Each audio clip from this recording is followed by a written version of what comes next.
10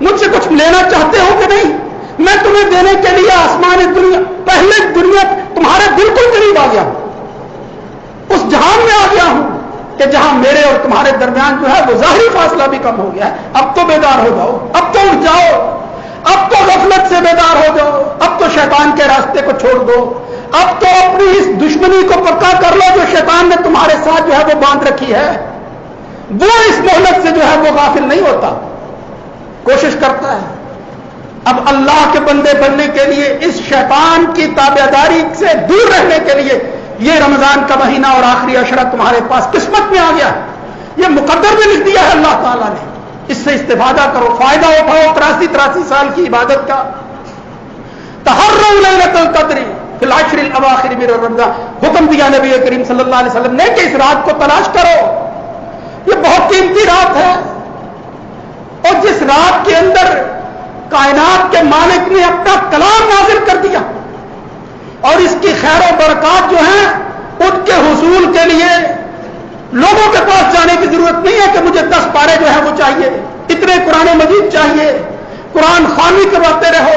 نہیں، فرمایا اس رات کی تلاش کے بعد اللہ اللہ کرتے ہوئے اپنی زبان پر ان الفاظ کو لاؤ، اس کی تلاوت کو، اتلو ما اوحی الیک من الکتاب واقم الصلاۃ، اللہ کی وحی کو تلاوت کرنا تمہاری ذمہ داری ہے۔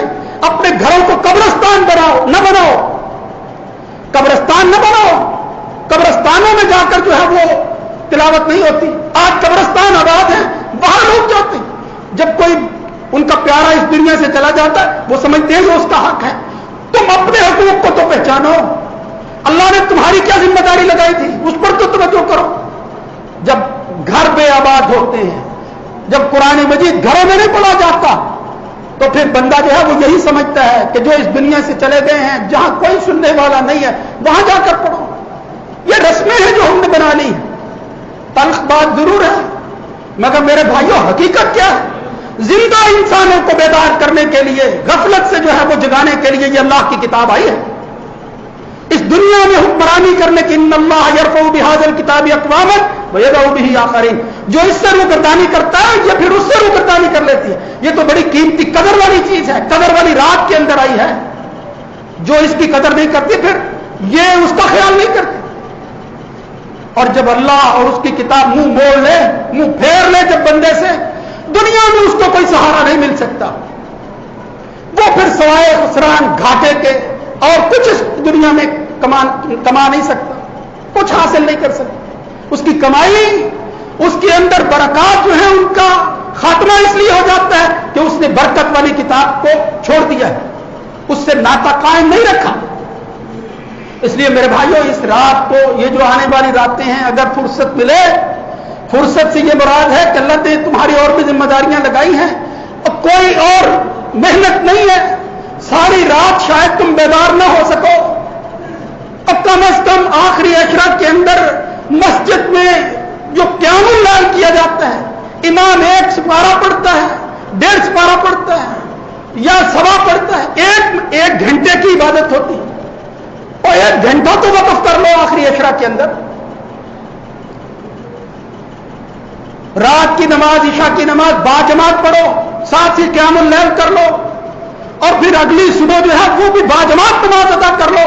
اللہ کی مہربانی دیکھو، محمد الرسول اللہ صلی اللہ علیہ وسلم نے فرمایا جو شخص یہ کام کرتا ہے، امام کے ساتھ مل کر قیام کرتا ہے، یوں ہی سمجھ لے جس طرح ساری رات اس نے قیام کر لیا ہے۔ رات کو بیدار ہونا تو بہت بڑی بات ہے، کم از کم اتنا تو ہو جائے۔ آج ہم دیکھیں کہ کتنے لوگ ہیں، ایک عشرہ گزر گیا، دوسرا جاری ہے، ہمارا قیام جو ہے اس کی عادت پڑی ہے، کوئی کوشش کی ہے؟ رمضان کے بعد جو ہے کیا 2 رکعتیں بھی ہم پڑھتے ہیں؟ اس رات کے حوالے سے صرف 2 رکعتیں، کوئی مشکل نہیں ہے۔ یہاں اگر گھنٹہ ہم لگاتے ہیں تو بعد میں 2 رکعتوں کا اہتمام کرنا، وطر پڑھنا، اللہ اللہ کرنا اس اعتبار سے کہ یا اللہ میں اپنی عبادتوں کو تیری جیسی طاق بنا رہا ہوں، تو اکیلا ہے، میں اپنی عبادت کو بھی طاق کر رہا ہوں۔ عشاء کی جماعت کے ساتھ نماز پڑھتا ہے، باجماعت نماز پڑھتا ہے، صبح کا اہتمام کرتا ہے۔ یہی ہے دراصل اس رمضان کی برکات، یہی ہے اس رمضان کے اندر جو تربیت اللہ اور اس کا رسول کرنا چاہتا ہے۔ تم اس تربیت کو قبول کر رہے ہو یا نہیں؟ جائزہ لے لو۔ یا اللہ کے گھر میں بیٹھا ہوا ہر بندہ اور دنیا کے حالات کو دیکھ لو، آج ایک مصیبت ہم پر اس طرح نازل ہو گئی ہے کہ ہماری ترقیاں دھری کی دھری رہ گئی. وہ ملک جہاں اس دنیا کے سائنسدان، وہ جستجو کرنے والے ریسرچر، وہ کیا کچھ نہیں انہوں نے ایجاد کر لیا، مگر جب اللہ کی پکڑ آتی ہے کچھ سجائی نہیں دیتا، درے کے درے رہ جاتے ہیں، کوئی کام ہی نہیں آتی چیزیں. ان دنیا کی چیزوں کو بھی مؤثر بنانے والا صرف اللہ رب العزت. اس ایمان کی تجدید کی ضرورت ہے. اس آخری عشرہ کے اندر اس تجدید کو کرنا ہے، اٹھنا ہے، بیدار ہونا ہے، اور پھر یہی نہیں ڈھونڈتے رہنا کہ پتہ نہیں آج جو ہے وہ رات ہے یا نہیں، اسی تلاش میں رہتے ہیں. اور اللہ کے بندو، تمہیں کہاں رات کا پتہ چل سکتا ہے؟ کبھی اس تعلق کو قائم تو کر کے دیکھو جس سے پھر بندہ اللہ سے ملاقات کرتا ہے، جس سے پھر رابطہ اللہ ہی سے ہوتا ہے. پھر دوسروں سے پوچھنے کی ضرورت نہیں محسوس ہوتی کہ اس وقت گھڑی کیسی ہے. اس بندہ مومن کو پتا ہوتا ہے اور اس کے دل سے آواز نکلتی ہے.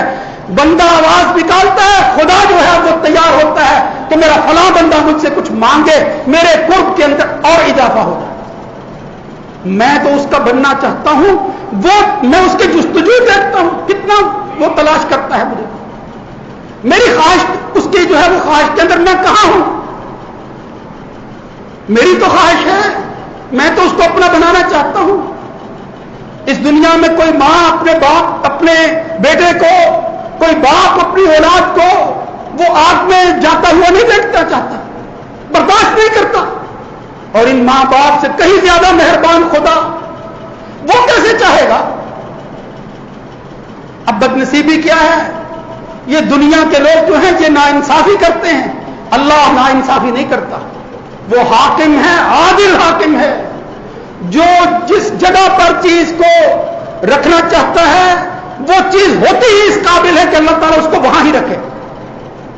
اس لیے اللہ کے فیصلے پھر عدل و انصاف کے مطابق ہوتے ہیں. نظام اس طرح قائم کیا ہے. اس عدل و انصاف کے اندر جب طلب بڑھتی ہے تو اس کے فیصلے اس طرح ہوتے ہیں کہ آنے والے کو اس کی پہلی زندگی کے حوالے سے اللہ قلم پھیر دیتا ہے. تو بھٹکا ہوا میرے پاس آ گیا ہے، تیرے اخلاص کی وجہ سے تیری زندگی کی ساری برائیوں کو میں خود نیکیوں میں تبدیل کر رہا ہوں. الا من تاب وآمن وعمل صالحا فاولئک یبدل اللہ سیئاتہم حسنات. کون مانے کیسا ہے؟ ساری دنیا کی خطائیں غلطیاں جو ہیں ان سے درگزر کر لے کہ جو کچھ ہو گیا ایک دفعہ معاف کر دو. دنیا میں کوئی نہیں کرتا.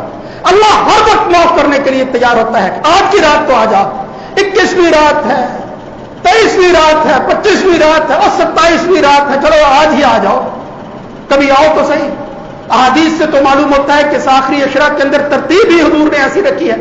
فی لیلۃ تاسعۃ طبقہ، فی سابعۃ طبقہ، فی خامسۃ طبقہ، جس سے معلوم ہوتا ہے کہ اگر 30 دن ہو تو پھر طاق کی بھی ضرورت نہیں رہتی. پھر جفت کے اندر بھی اللہ تعالیٰ راتوں کو جو ہے وہ لیلۃ القدر بنا دیتا ہے. دیکھ لیں، الفاظ ہی ایسے ہیں. اس سے کیا معلوم ہوا؟ آخری عشرہ کے اندر صرف طاق راتوں پر اکتفا نہ کرو، باقی راتوں کو بھی قیام کرو. کم از کم باجماعت قیام جو ہے اس کا اہتمام تو کرو. اس لیے میرے بھائیوں، کہنے کو تو بہت کچھ ہے اور پھر سنتے بھی رہتے ہیں آپ، مگر یہ لمحات، یہ کہی ہوئی باتیں، یہ سنے ہوئے اقوال، ان کو محفوظ کرنے ہیں اور عمل کے لیے ارادہ کرنا ہے. اللہ کے گھر میں بیٹھ کر کہنا ہے کہ یا اللہ جو کچھ ہو گیا اس کو معاف کر دے، لیکن آئندہ ہم تیرے بن کر رہیں گے. اللہ رب العزت ہماری زندگی کے اندر یہ جو رمضان لایا ہے، آخری عشرہ بھی آنے والا ہے، اے اللہ ہماری زندگیوں کو اس قابل بنا دے کہ ہم اس کی برکات کو حاصل کر سکیں، اس کے فضائل کو پا سکیں، ان مہربانیوں اور نوازشوں کے حقدار بن جائیں جو آسمان سے تو نے نازل کی ہیں اور نازل کرے گا. اللہ رب العزت جو ہے وہ ہمیں اس آنے والی یہ جو وبا اور مصیبت ہمارے سروں پر منڈلائی ہوئی ہے، جس کی وجہ سے یہ سارے مسائل ہیں کہ آج ہماری نمازیں سنت کے مطابق نہیں رہی، مگر اس سے لڑو نہیں، اس سے جھگڑو نہیں. یہ بھی اللہ تمہاری آزمائش کر رہا ہے کہ ایسی مصیبت کے بعد بھی تم سمجھنے کی کوشش کرتے ہو یا نہیں. پھر بھی لڑ رہے ہیں، پھر بھی جھگڑا پیدا ہو رہا ہے اور چدراہٹ پیدا کی جا رہی ہے کہ میری جگہ یہاں ہونی چاہیے، تو پیچھے کھڑا ہو. اور خدا کے لیے اللہ سے ڈر جاؤ میرے بھائیوں. ان اللہ کے گھروں کو اپنی انا کا ذریعہ مت بناؤ. جب اللہ کے گھر جو ہے وہ اس سے محفوظ نہیں رہیں گے پھر وبائیں آئیں گی، پھر مصیبتیں ٹلا نہیں کرتی.